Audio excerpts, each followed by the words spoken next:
Aaron Gilchrist still with us, Jeff Mason, Sam Stein, and joining us now, New York Times diplomatic correspondent Michael Crowley. Because we're talking about foreign policy, Michael, let's go back to what Donald Trump is saying here. This is, again, what we've seen. He's trying to remake the global order. He is not the ally that America has been. It is changing, and Europe is watching this and acting accordingly. Yeah, Katie, and thanks for having me. It's an incredible moment, particularly when you pause to think about the fact that not only is so much changing, but that, the continent of Europe and the entire world is tuning into these events that Trump has, hanging on his every word, trying to figure out what is the new American approach. I mean, we know that anything is possible now. We know that he's giving up on things that people have held as foundational truths for decades. But then there's just this incredible quality of just, what is he going to say? And he spits out answers to unpredictable questions, and you don't know whether he's making policy, whether he's just popping off about whatever's on the top of his head, whether this is a change in geopolitics or he's just kind of musing out loud. So it's just a moment of unbelievable change and really turmoil. And the bottom line is, for the Europeans in particular, and we can come back to this, I think maybe the Taiwanese, a great sense of alarm and unease. Yeah, no doubt about that. And then when you're looking at Keir Starmer, who's going to be here on Thursday, followed by Volodymyr Zelensky on Friday, Starmer is obviously going to try to keep Donald Trump in lockstep with NATO as much as he possibly can, as the French president did. And then Zelensky is going to be coming here and talking about this deal. How is Zelensky going to sign a document that doesn't make guarantees of security for Ukraine? How can he? What would incentivize him to do that? Katie, I think really it's a sense that the alternative is worse, that, you basically have to have some kind of American support here. You can't have Trump turn on you entirely, or Ukraine is basically cooked. And so I think the idea is, you can't really give him no for an answer. Now, in the reporting I've seen and my understanding and what I've heard about this agreement, there are some things to be determined later. It's not completely every clause and provision is not totally filled in. And so there might be a sense that you can punt some of this down the road, and that the most important thing, and I think this applies to so much diplomacy with Trump around the world right now, is to give him a perception of a big win, that the photo op, that the headline is going to be the most important thing, and maybe you can resolve some of the details later in a way that's going to be more favorable to you, or just get on his good side briefly and try to convince him to make changes later. Are any of our allies looking at what Donald Trump is doing, talking about, again, he said a moment ago, Canada is the 51st state, wanting to retake Panama, wanting to take Greenland, take over Gaza. And again, there was a Truth Social post, an AI post that showed Gaza as Trump land with a Trump golden statue and Trump hotels. And in this deal that he's making with Ukraine for its goods, its minerals, stuff that we would want, is he looking just to divvy up the world with people like Vladimir Putin, with people like Xi Jinping, with people like MBS of Saudi Arabia? Is that what foreign leaders are watching? Are they worried about that? Are you hearing any conversation along those lines? Definitely, Katie, you've put your finger on it, and that's the concern. Now, the jury's still out a little bit, and some people will say it's naive to have the jury still be out. They'll say it's clear what's happening, but I think the jury's still out to some degree as to whether this is a lot of talk.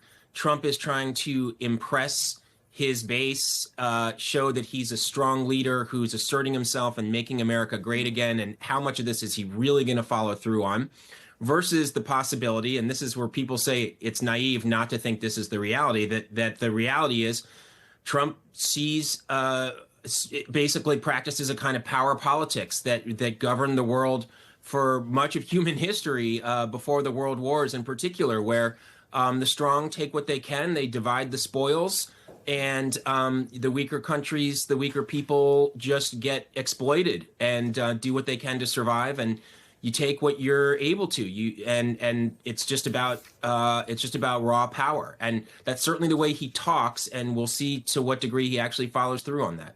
All right, let's go back to domestic stuff. Tariffs are going to go into effect on Mexico and Canada starting on April 2nd, Donald Trump says. He also mentions they're going to be announcing tariffs on the EU very soon.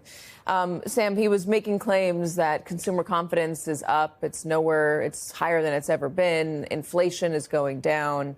Consumer confidence, by the way, is down, and inflation is going up. It's the reverse of what he's saying.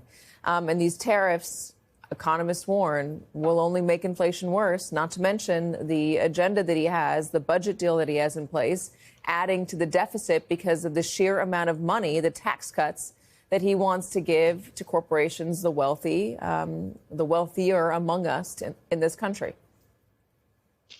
Yeah, it's a hodgepodge of economic policies here. Hard to figure out where we're going.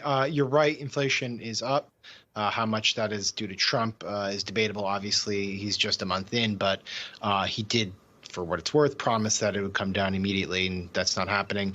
And then, yes, tariff threats are looming, and that's causing anxiety in the markets. Consumer confidence is lower. That's probably because the price of goods remains stubbornly high. And while there is some optimism, I suppose, in the business community, you're beginning to see that wane. And look, the real sort of uncertainty here is all this disruption to government services, all the firings that you're having at the federal level. Yes, a lot of that is concentrated in Washington, D.C., but it's not all concentrated in Washington, D.C. So, for instance, look at the CDC. It's headquartered in Atlanta. When you get rid of 1,000, 2,000 CDC employees, it doesn't just impact the people in Atlanta. It's the businesses around the CDC. It's the community that is built around the CDC, and that can really obviously impact the state of Georgia writ large. And so what I think a lot of people are waiting to see is what will be the residual impacts of all this government slashing. In the short term, it's not going to be good. Can they get beyond it? Will it unleash some sort of positive economic growth in the long term is a real thing. But again, Trump did promise great times from day one on, so we're a month in. Yeah, and Republicans are facing some blowback on this, at least a little bit of blowback. Some of them are going back home, they're having town halls, and they're meeting angry constituents. Now we're getting word that they're going to cut back on these town halls. We saw the same thing happen during the first administration when people were angry at town halls. Republicans just didn't show up any longer. When they were trying to avoid tough reporter questions, they just didn't show up to events, or they just, pretended they were on the phone when they were walking through the halls of Congress. But in the midterms, they lost the House. Nancy Pelosi became Speaker. Is that the should we take past as precedent here? Well, this is the approach I take to my marriage too. When I know I'm in for a bad call, I just don't accept the call. I don't know why we're showing Michael Crowley there. Yeah, why? I'm glad you showed Michael instead of me. Okay, it was an odd conversation. I think there's an element of sticking your head in the sand here. If you're a Republican in Congress, you don't want to be confronted with the sentiments of your constituencies, but they are the ones who vote. And it's very apparent just from talking to people on the ground, from talking to federal workers, from talking to activists, that there's a lot of brewing anxiety out there. Now, I will say the question that I have, and I think a lot of these members have too, is that anger, is that anxiety geared towards Elon Musk, or is it geared towards Donald Trump?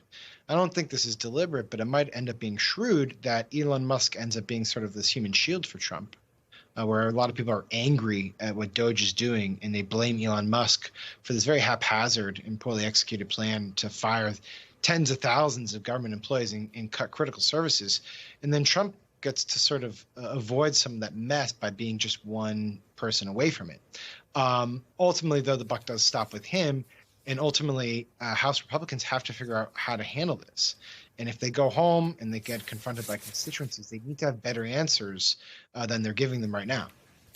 Jeff, can I go back to the question of savings and the Doge cuts? All these cuts that Elon Musk is trying to make among the federal government, just getting rid of workers. How much money does that end up saving the American people?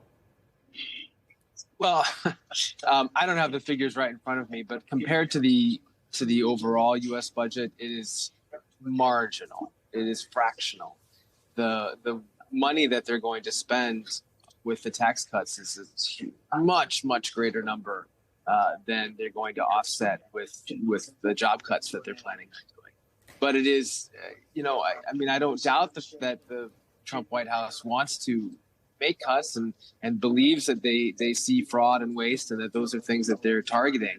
But if the overall goal is really to save $1 trillion, $2 trillion, the programs that they're going after and the job cuts that they have executed so far will have and are having just a very small impact on that overall financial and fiscal picture.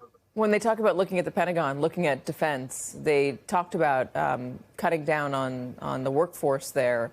Is there any real talk about auditing the defense budget and seeing where there's waste or fraud at the Defense Department? This has long been something that people have asked questions about and gotten no answers to because it's a black hole, the defense budget.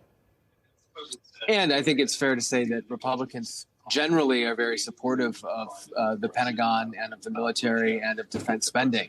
So Elon Musk targeting that area and potentially targeting some areas of the country that have bases or where some of that money is spent will absolutely hit red states in the same way that it hits blue states. As far as whether or not a specific audit is going to happen, all I can say is Elon Musk, with the president's support, has said that the Pentagon is basically next up.